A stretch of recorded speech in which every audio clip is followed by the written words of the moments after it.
Hey everyone, welcome back to my kitchen. We're here at Blue Heron Hill and I'm Sue. If you saw my last video, it was on canning peaches and you can see those right back there in the background. It is still the same day and I have salsa brewing right now. You can hear my steam canner is going. I have some jars in there and they are being sterilized. So I'm going to turn that down just a wee bit and just let that go until they're almost ready. I do have in my pot about 16 pounds of chopped up tomatoes. I made a mistake.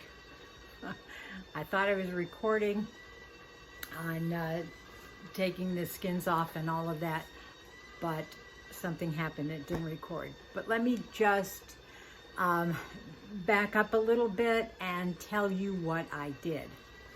There it is right there, bubbling away. I do oftentimes take the skins off of my tomatoes. Sometimes I don't. It is just a personal preference. The traditional method is, again, hot water. Dump them into hot water for about 30 seconds and then put them into a cold water bath and the skins slip off. Another method would be to pop them in the freezer. You can just make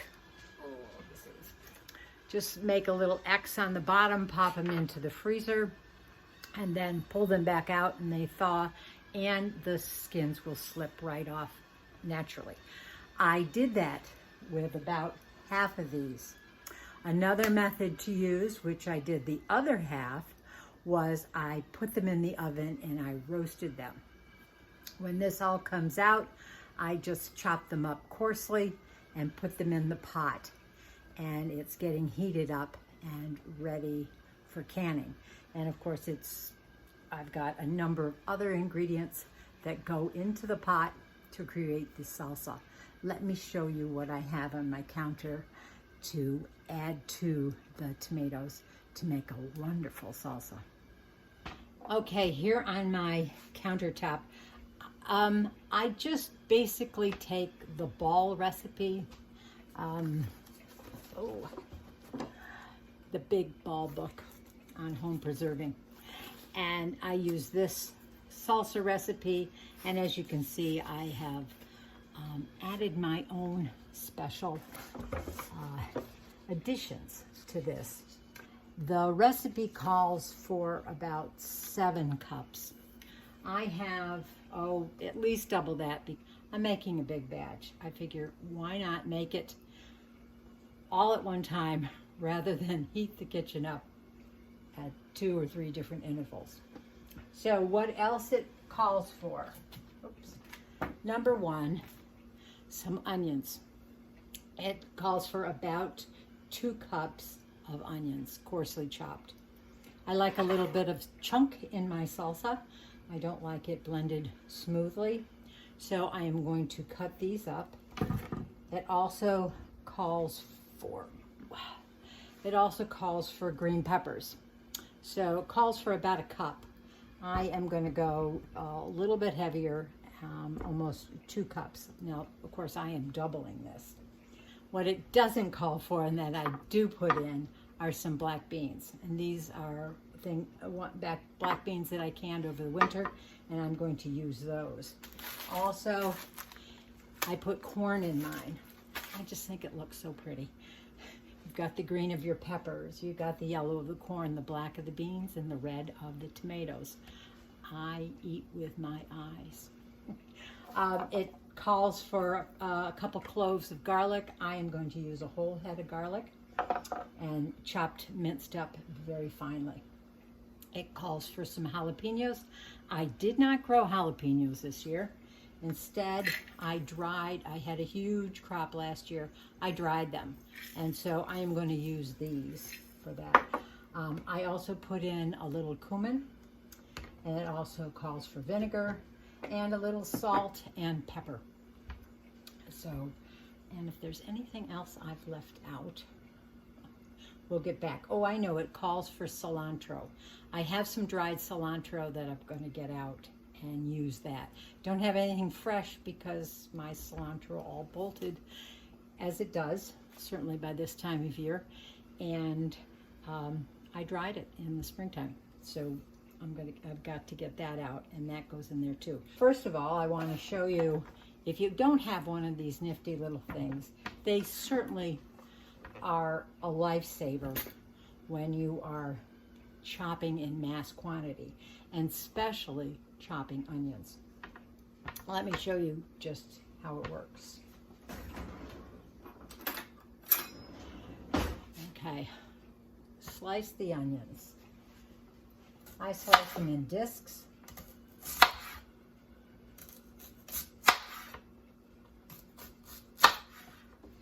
Put the disc on a large chopping grate here and push it down, and voila, it has so easily diced up your onions. Okay, so I'm going to go ahead and do that, and I'll probably do the same to the green peppers, and then start adding all the ingredients into my big pot.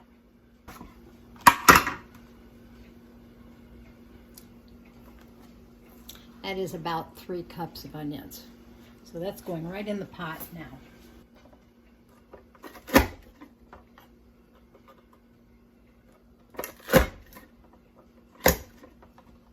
There you go, perfectly diced green peppers. They're going in the pot right now.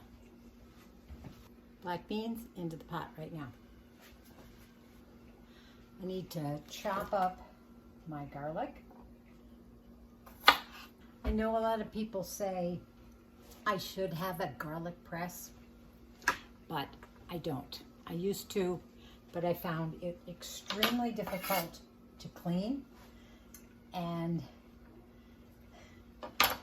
I am not in the habit of spending all my time cleaning. So what I do with my garlic to really get all the flavor out that I possibly can, I will take a little salt and sprinkle it on all of that garlic. And you can take your flat-bladed knife and smush it. And that helps release all of those little cut-up bits that you were doing. And it releases even more garlic flavor. And every recipe calls for salt, so it's really not that much additional.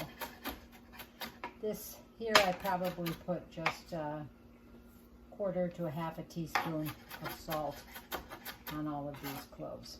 All right, now into the pot. Okay, next,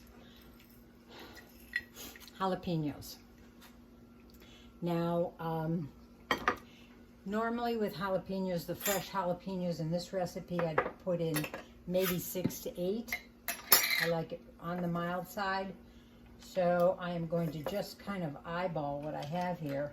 Most of the seeds are down at the bottom. And so it's the seeds that will make it very hot. And so I'm avoiding that. There we go.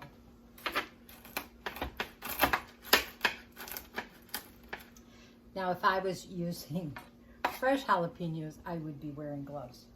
The dried ones will release their heat when they get rehydrated. Now, a little black pepper.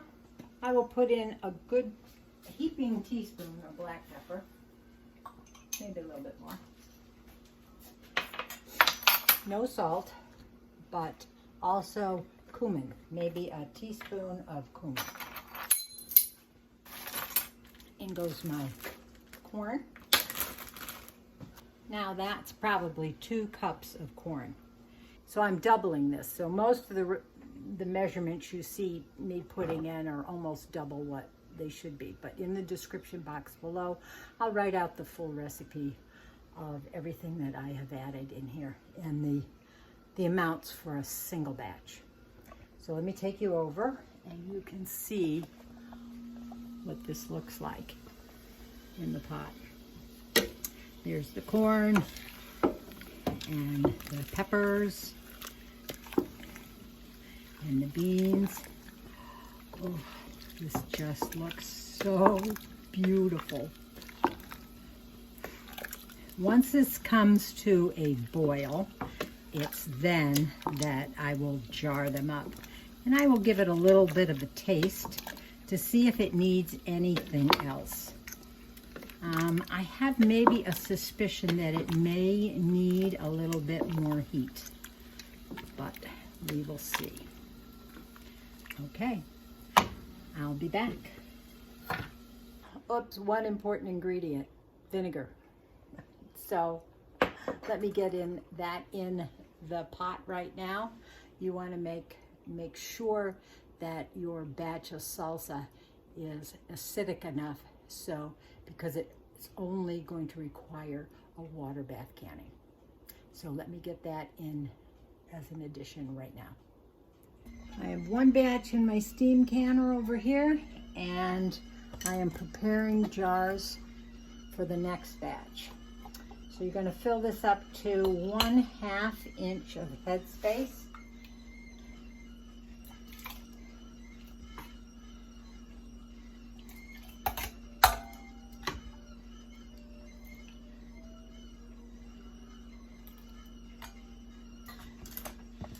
Remember, debubble. And still is a little on the chunky side, so it can trap air bubbles down there.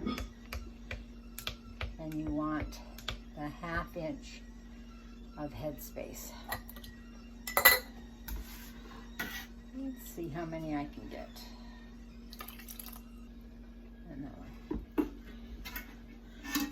This is all I have left. That'll be a perfect serving for chips and salsa tonight for a snack.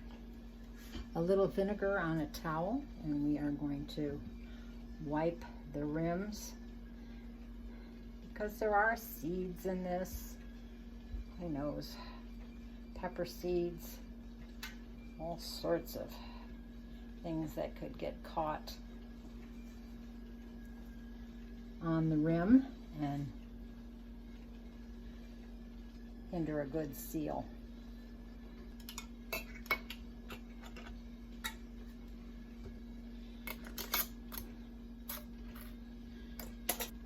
There we are, 8 more jars, a total of 16 pints of salsa ready to go into the pantry.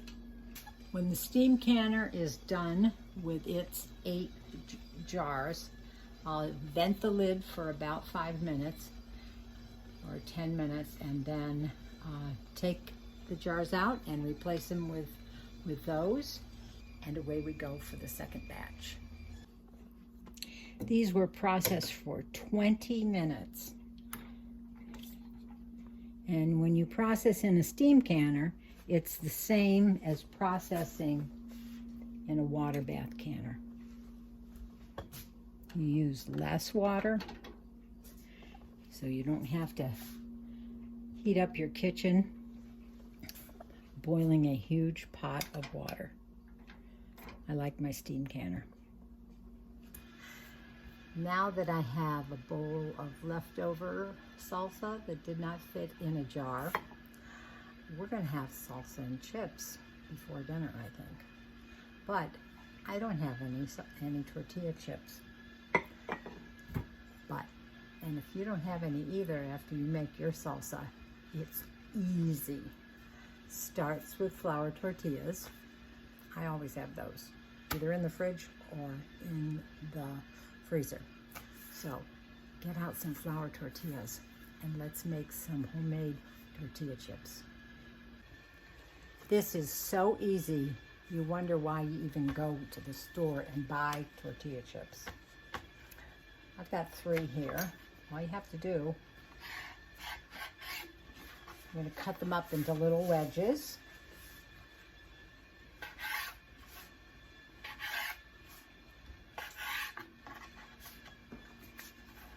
I've turned my oven on to 350. I have a sheet, a baking sheet right here.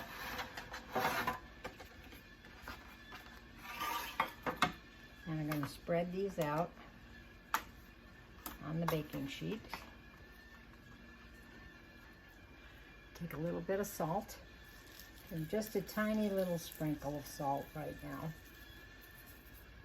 And then this is going to go into a 350-degree oven for 6 minutes. After 6 minutes, pull them out and flip them over. Not quite done yet. Ooh. If you have asbestos fingers, you could probably pick them up.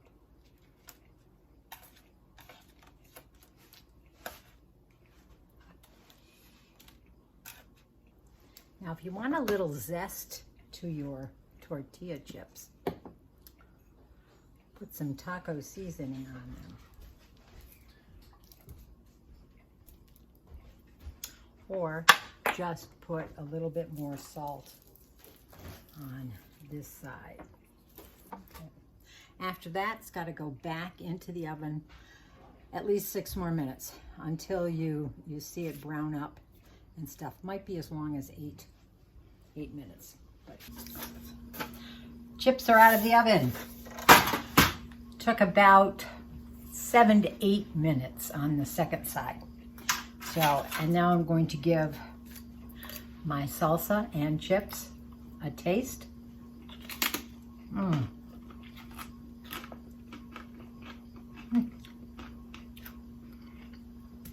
Yummy.